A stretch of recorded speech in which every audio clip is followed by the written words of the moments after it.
according to me, because I always like, like things must be done right, no matter what, So for me, Gukesh, 22nd world champion.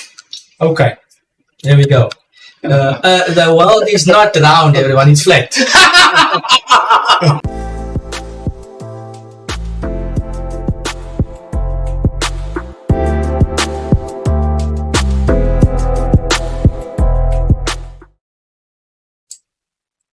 Chess, nonsense, and analysis. Yes, Watu, here we are again. We've got a new world champion. New world champion. Gukesh Domaraju. Yes. Congratulations to the youngster from India. Congratulations to Gukesh, well deserved, and congratulations to India. Wow, what a match! I think it actually went past our expectations. Yeah, definitely. I didn't expect Ding to fight as he fought. I've mentioned it before a couple of times. Ding surprised the world 2 times, winning the first game and also winning immediately after game 12. So yes. I think he can be proud of his performance. Definitely. But Gukesh, 18-year-old, loses the first round, and the guy's mental strength. Yeah, I think this is a fairy tale. The point is that, there's something actually very interesting about, if you think about how Ding became world champion. Okay, Ding had not, if you remember, because of COVID and everything, he didn't have enough games to play in the candidates, and then that's when they were organizing those matches, extra games there in China, where he was playing the matches, and then, right? And he wanted to qualify via rating. He was 2-8, but he didn't have the games. He qualifies that way. He gets to the world championship, to the candidates, and wins the candidates, and then is then. Well, won the candidates, he came second, right? Oh, he comes second in the candidates, but then they play the world championship match. And very thin rope that he was very thin, walking. exactly. I forgot that he came second. Yeah. He actually came second because he was playing. There was that Nakamura. Nakamura could have been in that position. Nakamura could have been there. Then he becomes world champion. Now we look at Gukesh. Yes. Gukesh also is not necessarily qualifying easily into the candidates, and actually they organize a tournament in India. Last minute tournament, and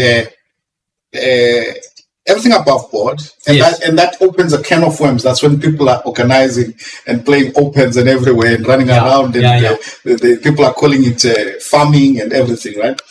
But anyway, be that as it may, gets to the candidates, and he's not your first favorite mentally. You don't think Gukesh first. No. We're all thinking, okay, Caruana, Naka, Nepo, of course. Hikaru also, they like big hitters. Big hitters, and they'll deliver. And then we're thinking maybe Prague, maybe. We're thinking Firouzja, maybe. Yeah. And that's about it. It's an extraordinary league. And then you have these youngsters. Yes. And he comes through. I mean, you play your first candidates. Yes. And you win it. Yes. Oof. Right, and so I only thought of that when you were talking about mental toughness. This boy is mentally tough. He is mentally tough. Yeah. And actually, when I saw that, he is a competitor, was the human side, because I watched that video where he becomes. After he wins the world championship, he goes into the car with his team. And as he sits in that team, he starts crying. So it's that release of the fight. Yeah. So you can imagine. So he has that ability to toughen himself up and go for war. It's like a soldier, where a soldier has to fight the war. When the war is finished, then you have a mental breakdown and you need help and this and that, and you got all your but not when the war is on. Yeah. Right? When the war is on, the soldier is ruthless, and because he has to be. Yeah. Only when once it's done, so I really admired that. And another thing I wanted to mention which for me was very interesting about Gukesh. I always had this but okay, it's the time frame that I grew up in, chess-wise, where I always thought that, in order to be a very good player, you have to know your classics, and of course, if you study the classics, I mean, I can name the world champions backwards, and also the challengers and the other players, because that's what you understand. Yeah. And then I saw him when they were asking him about the world champions. He was struggling to name them. Yes. And for me, this was a testament to his talent, because I said to myself, "What? This guy hasn't really studied the world champions seriously. He hasn't." Yeah, okay, he knows, but he doesn't know who went first. So he hasn't studied the matches. I mean, he didn't know, for example, that Petrosian came after Tal. I mean, Tal comes in 1960 after Curacao, 59. I mean, I know this because I had to study it. Yeah. And Petrosian comes in 63 because, after Petrosian plays Potvinnik, then Potvinnik and Petrosian defends successfully against Spassky, 66, loses 69, right? But what I'm trying to say is that he doesn't know this. Yeah. Right? So what does it mean? It means that this guy, he's gotten here with, of course, he knows a lot about chess, but it's mainly modern chess, right? He's gonna go in and start studying the world champions as well. And that will give him another boost. Oof. That's what I'm saying. Oof. People should be worried. I think, this is the start. This is the start. If he did not study, and he did not, it shows. If he didn't study the world champions, and is at its level, imagine him now, he studies the world champions thoroughly, and so on and so on, and a year later, yeah, I mean, I remember also from this match, a few commentators on YouTube were mentioning that, I mean, obviously Gukesh and his team, they did an excellent job, and he was obviously ready for Ding with E4, E5. Yes. But the guy didn't use any prep. So imagine now going into the following tournaments, serious tournaments he's going to be playing. He's going to still be using a lot of the prep. Novelties and surprises in Kalo. Yeah. And the other thing, by the way, because I didn't say that, you were mentioning about the structure, the Pinoni-like structure, where I think you said, was it Nepo who was saying that he was showing some little weaknesses in handling of that structure? No. Well, okay, yeah. but either way, that was interesting for me, because you could pick up that Gukesh, he hasn't even reached, not even close to the ceiling, because as soon as he gets a position that he didn't study, I mean, we shouldn't forget he's 18. Oh yeah, in that game against Ding where he pushed D4 with black. Yes, and he did it twice. Actually, no, you were the one who told me, because I remember when I was watching the match, there was a game where again he played that D4. Yes. He struggled again, and I thought, oh, there we go again. Yeah. So what I'm trying to say is that they obviously, I don't think that if you take any of the players in the top 10 and you give them any position, I don't think any one of them will struggle for plans, because that's just right. If you take Caruana, Naka, too much experience. Yeah, and knowledge that you are along. They'll be telling you that no, here there's this game, this novelty, this setup is great, but then the problem with this setup is that, and that that's just how. So he doesn't have this. I'm trying to show. I'm not. You see, the point is that the way I see it, Klaasen, he's been criticizing this youngster. He's going with that, like, oh, this is not a world championship, and Kramnik and them. But I think they are missing the point. The point is that the boy is world champion. Without that, they should be scared. Oof. Yeah. That's my point. Yeah. He's world champion. So you got, it's the weakest world. Okay, fine. Be that as may. But he is world champion without that. And he's a hungry world champion, by the way. He's hungry.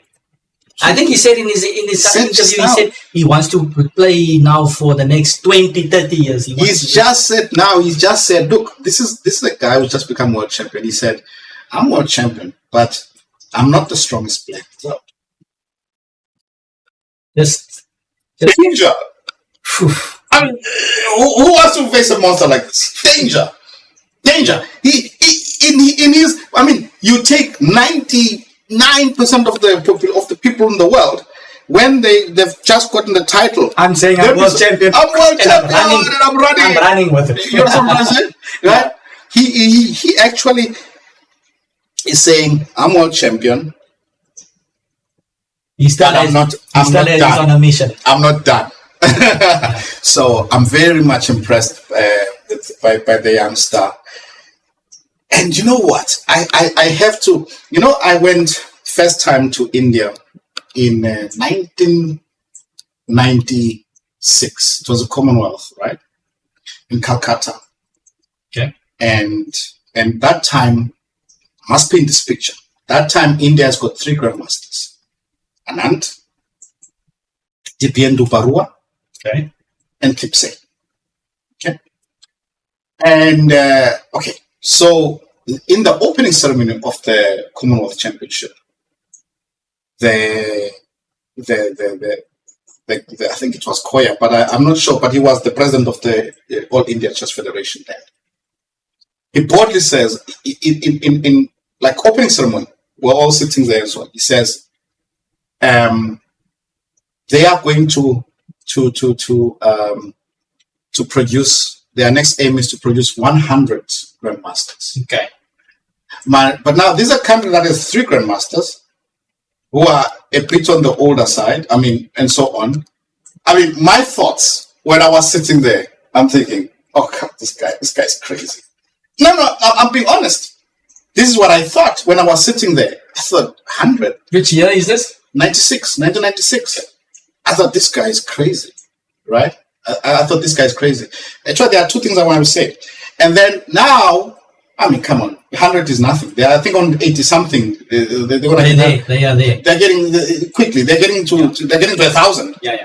Then the second thing I wanted to mention, which is now this is now dangerous for the Russian players. Dangerous, because you see, I'll mention something. I remember it was in 1998. I played a tournament in Linares Open. And because I played 96 in India, so I knew some of the guys, like the youngish guys, Kunte, Ramesh, these guys, and so I was sad, there were 2 tournaments, and I was sad, and I met Grandmaster Kunte, and I said, whatever, I was talking about the game like I got crushed by Yabishin or something, and he says to me, yeah, man, look. I also had a game, and I played against a guy who was 2,600, and I couldn't move my pieces. And, it happens, and blah, blah, blah. So, okay, so, So, in those years, 2,600 to the Indian grandmasters was, right? But now that ceiling has been cracked open. The point is that it's no longer Anand who was world champion, because you can still say, okay, Anand was world champion, but Anand is a genius. Okay? That comes in your mind. Yeah. But now, Gukesh also has been world champion. So, what's stopping a kid in India who's just starting with chess to say, I want to be world champion? It's not unreasonable. A kid who goes in the same school that Gukesh went to. Yeah. Right? So, the kid who's the best player in the school that Gukesh went to is saying, I want to be world champion. Everyone is going, oh, sure you're going to be world champion. Of course. It's possible. This is danger. This is danger for the Russian players. And I think that there's going to be much more. Now it's 10. And it's going to be also, we don't even mention, the perfect catalyst to all of this that you are mentioning is India winning the World Olympiad with Gukesh. And the guy did everything.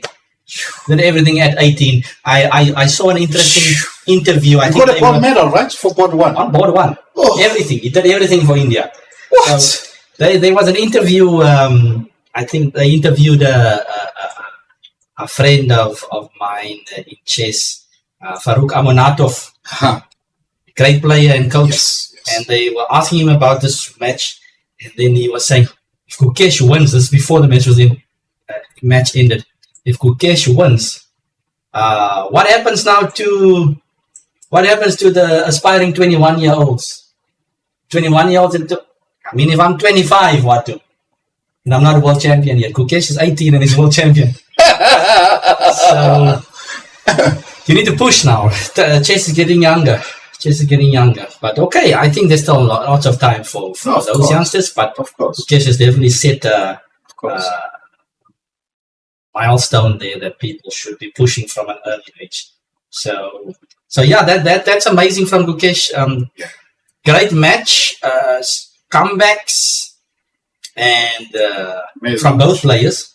Yes. And the last game, I think this was a very exciting match for myself. I was personally rooting for Ding for most of the time. Mm-hmm. I don't know why. Maybe it's just the underdog factor. Mm-hmm. But on the other hand, I was quite happy when Gukesh also won. But I think just that last moment was maybe not the. I mean, Gukesh himself also said he didn't expect it to happen like that. So what exactly happened there, Watu, in that last moments where Ding just blundered? I think that, the way I see it, I think Ding, he was overthinking this position. And I think he was, it goes back to that Tal, when Tal wrote that a journalist asked him the next day, you had a 40-minute think and blah, blah, blah, blah, right? And he was thinking about the buffalo, how to get it out of the mud, and you remember. And I think it's similar. I think Ding is not fully in the game. I think Ding knows that it's a draw, and for some reason, I think Ding is already thinking about the playoff. And I think Ding is first and foremost, Ding understands what Gukesh is trying to do. Gukesh is not trying to win the game. Gukesh is trying to tire him. Yeah. Psychologically. Yeah. For the playoff. Yes. And Ding knows exactly. He knows this exactly, and this is irritating him because he is getting tired. Because it's not just he knows he can draw this, but the point is that it's like when you are. Oh man, when are we getting there? Yes. That type of thing, from a long trip, 20 kilometers. Yeah. So I think he gets to that point where he understands that Gukesh is wearing him down. Not this game. This game is not important. It's wearing him down for the playoff. And they have to play the next day. Also, one can easily also forget that, with Ding being around for a long time, Gukesh is almost half his age. Mm-hmm. Almost half his age. So, Ding is good. I think Gukesh mentioned that in the press conference that maybe Ding wasn't in the best shape physically. Also, what I think, we've seen that Ding was not in the best shape in general, not playing as much as he. The type of blunders Ding has been making over the past year, it's type of blunders where he's not in shape. Ding-like. Playing enough, right? So, now at the end of this long match, he's tired, he's blundering like he doesn't use. So that's the type of thing that happened there at the end, which is very sad. It is. This is how it panned out, and hats off to Gukesh for maintaining that level throughout. Maybe not the best Gukesh even. People have been talking about the best Ding and the worst Ding, but maybe not even the best Gukesh you've seen because it was nervous.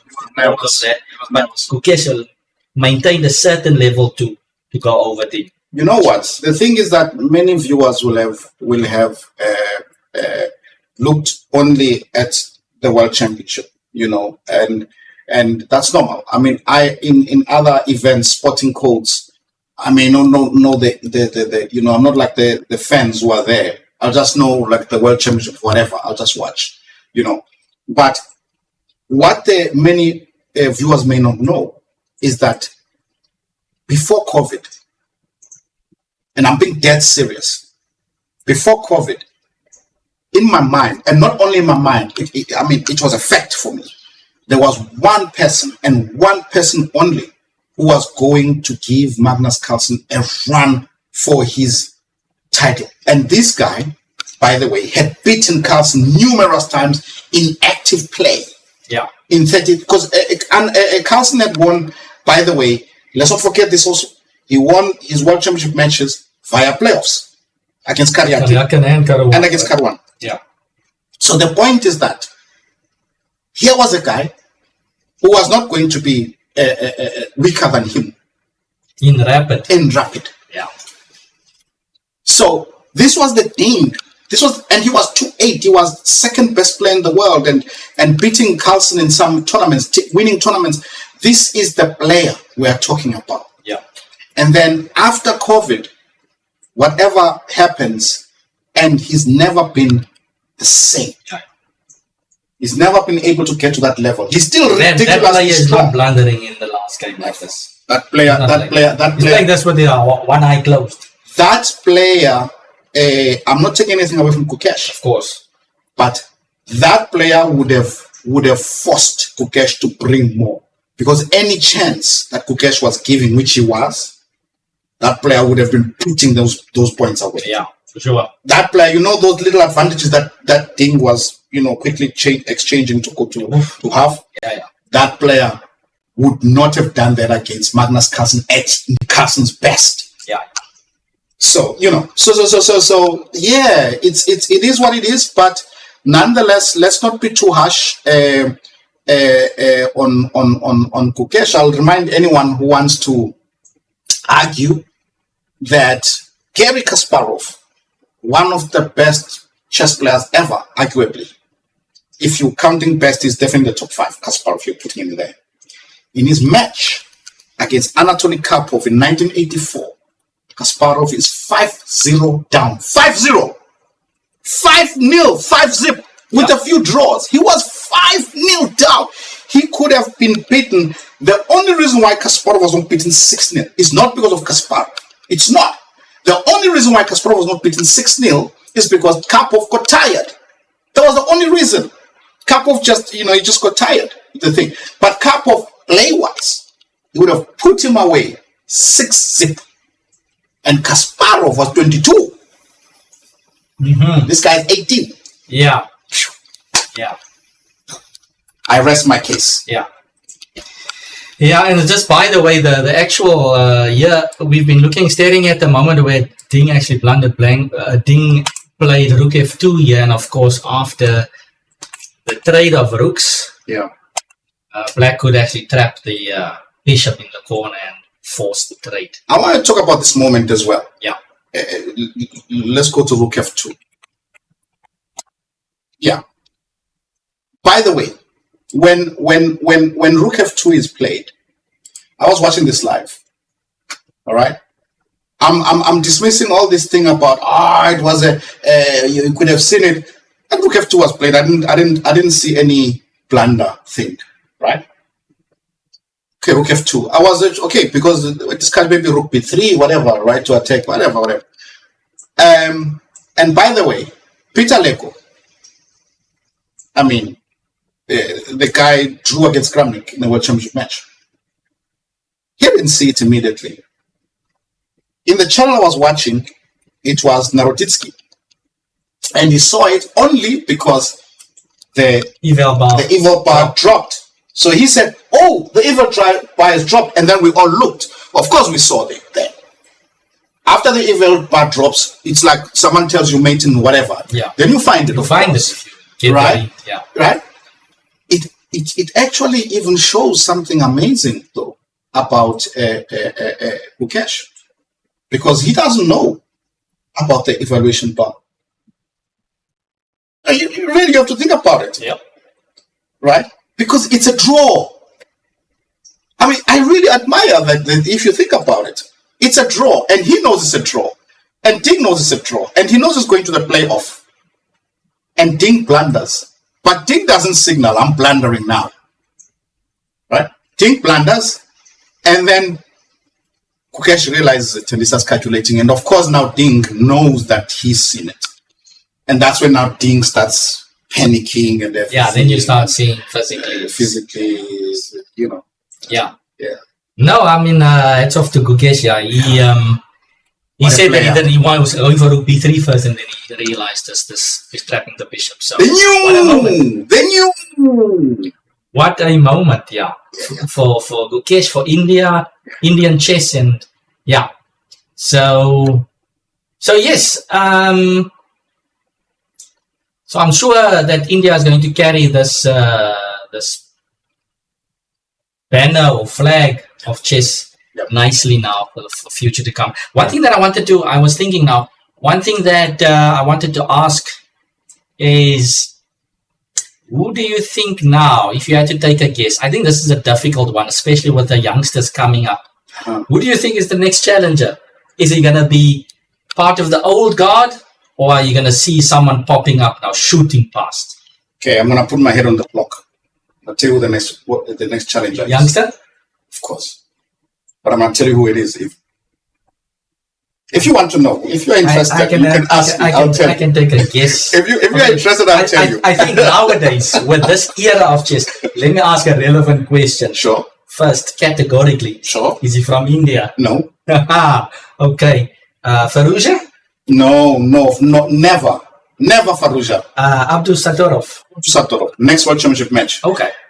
Here I want to see that. I'm saying. I want to see Gukesh. I'm calling it.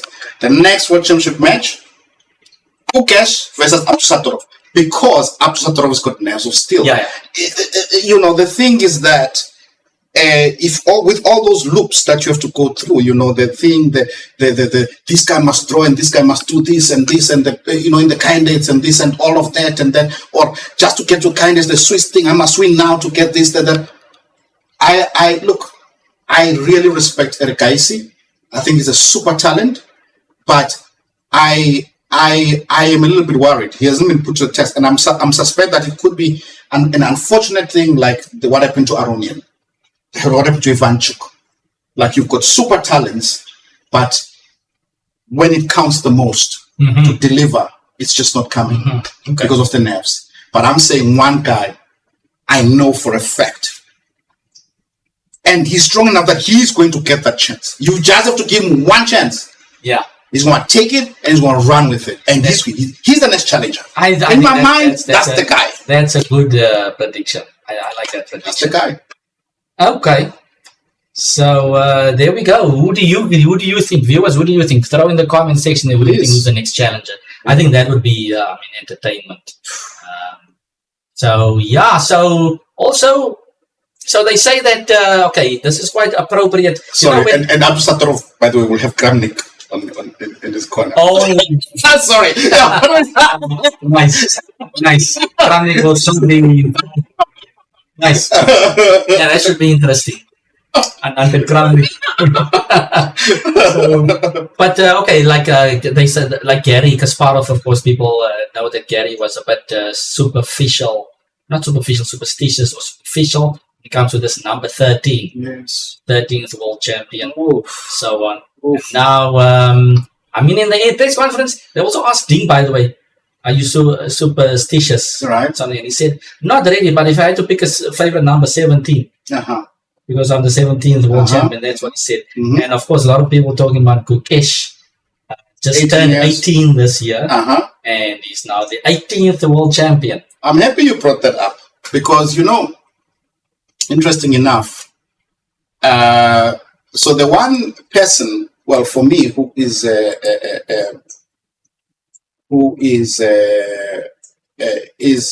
talking about is Ignatius Leon. So he was in FIDE, in the FIDE office, when Macropoulos and all those guys were there. Yeah. Actually, I think Ignatius Leon once ran for FIDE presidency and lost.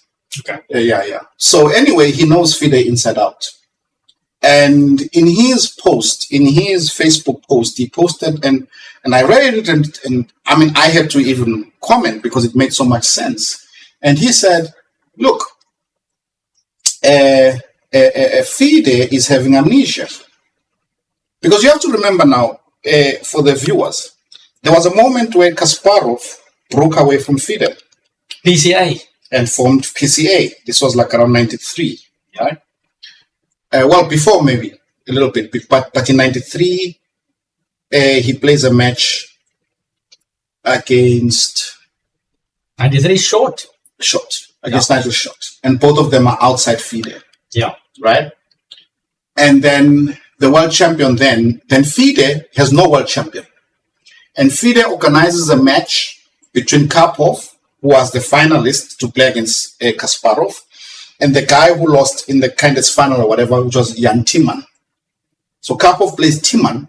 It was like 98 around there in the match, world championship match, because there's no world champion. There's no world champion left. And Karpov wins, okay, becomes world champion. Then afterwards, they changed the formats. And in a World Cup in 1999, because the first World Cup, actually, like knockout, you know, I know it because I played, I qualified. And that one was won by Anand. But there was a strange ruling that said, the winner of the World Cup will then play a final match against Karpov to determine the world champion. Okay. And it was like a few days. Anand was tired. He went to Lausanne. A few days after the World Cup. A few days after the World Cup.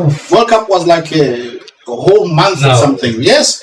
He had to fly. He had to do this. He went and Karpov was waiting for him, rubbing his hands like this. Anatoly Karpov. And Anatoly Karpov put him away. So then, of course, people voiced their you know, of course they were unhappy with this. Yeah. Then it was okay. We'll make the president was Ilum Zhanov then, right? FIDE president. Okay, we'll make a World Cup, and the winner of the World Cup is world champion. The first of that World Cup happens in Las Vegas. Okay. In 99. I have the privilege of having qualified as well. Nice. I go into that World Cup in 99. There's a guy there. He's on fire. He's on fire. Actually, there were actually two guys. It was Khalifman who wins it, and this Romanian guy, forgot his name now, very famous GM from Romania. He beat Shirov. He beat Ivanchuk. He was on fire. But the final was played between Akopian and Khalifman. So Khalifman wins, and Khalifman is world champion. Okay. Yeah, I remember Khalifman. Yeah. Khalifman is world champion, and everybody accepts Khalifman as world champion. And I remember Khalifman won Dortmund. I remember that. He won a tournament, I think, in Dortmund, like a very strong tournament. Anyway, so Khalifman becomes world champion in 99. Then in 2001, I get the privilege again to qualify. It's now in Moscow. Mm-hmm. Okay? And Karpov plays as well. Okay. And I think Khalifman played as well. And Karpov got knocked out in the early rounds. Okay? And the final of the world champion of that match is between Ponomarev, who's 18, by the way, as well, in 2001. Yes. And he plays against Ivanchuk. Ponomarev beats Ivanchuk. At the age of 18. At the age of 18. And he becomes world champion. Mm-hmm. 2003, I didn't qualify. The World Cup is in Libya. In Libya. Okay. In Africa it was. Wow. And the winner of that one is Kasimdzhanov. I think he plays the final against Michael Adams, I think, if I'm not mistaken. So, Khalifman, Ponomarev, Kasimdzhanov. Then afterwards, when there was that tournament and so on, Topalov. Mexico or somewhere. Yes, somewhere. Topalov wins it. Anand also won it. After. I think there were two of them. Yes, right. Yeah. And Topalov, when he wins it, by the way, Topalov is the best player in the world, full stop. He has rating of 2,800. Yeah. He's playing amazing chess. Yeah. I mean, Topalov, when he won it, and he's so dominant in chess that, by the way, they make an agreement with Rajapov, because Topalov has to defend against Kramnik. Well, not defend, but they were playing now a unification match. And it was like in everyone's mind, like, okay, Topalov's going to smash Kramnik. And Rajapov has already signed with Topalov that after that match he's going to play against him, because there was a thing there that said if you raise a certain amount of money, you could challenge the world champion. Okay. Yeah. And Topalov had Rajapov had actually raised the money. Sure, there needs to be some rating clause in there. No, of course, you know. No, but money beats rating. Believe me, if you organize. So anyway, he organized that amount and everything, but then the deal fell through because Topalov loses to Kramnik. Yeah. So anyway, somehow there's amnesia by FIDE, and the funny thing is that why I feel this is absolutely nothing against Gukesh. I love the guy, and I wish him the very best for his career. But the point here, Kelvin, I'm making to the viewers there, is that you've got two organizations. You've got an organization that people go outside. I'm not attacking them, rightfully or wrongfully, no problem. They go outside of your organization and they organize a world championship. You yourself, you organize world championships. Now, somewhere you have this crazy amnesia where you now recognize a guy who becomes world champion outside of your own structure. Yeah. And you recognize him as the 14th. Like you're handpicking now, basically. What are you doing? Yeah. And then you understand what I'm trying to say? Because after Kasparov, now they recognize Kramnik. Let's not forget. And nothing against Kramnik as well. He was the best player in the world at that point. But Kramnik does not win it within FIDE. Yes. He's outside. They could have played in Kasparov's garage. Okay, but Kramnik played the reunification match. Because he was world champion. And when he won it, maybe that's when FIDE recognized him. When he beats... that's a good point. Maybe. Oh, okay. Now I get you. He beats Topalov, and then he becomes... Maybe you can call this 18 world champions like 18 classical matches world champion. Talk about long classical matches. No tournaments, no World Cups, 2 match games. But I think classic. I get you. But look, for me, it's a situation of, like, let's say in soccer. If I win the World Cup with penalties, right, versus the guy who wins 3-0 in a final, is my achievement less? Of course. I'm not making the rules. Yeah. I'm not making the rules. I'm saying, how are you feeling about the situation if your name is Kasimjan or That's, yeah. I mean, you understand? Yeah, there's definitely some murkiness on that, but interesting discussion there. How many world champions do we have, right? So yes, yeah. So it's possible that then, according to me, because I always like things must be done right, no matter what, So for me, Gukesh, 22nd world champion. Okay, there we go. The world is not round, everyone. It's flat. So here we go. You use your uncle straight. Interesting point there, Watu. Yeah. Okay, so hopefully, and I'm pretty sure that the chess world is now gonna go from strength to strength. Yes. And we are looking forward to seeing what the world champion will produce in the years to come. See how long he will be world champions and who is ready to fight for the title. Absolutely. Yeah. Okay, is that enough nonsense for today, Watu? That's enough nonsense for today. Viewers, if you like what you've seen, don't forget to like, share, and smash that subscribe button, and we will see you for the next one. Cheers.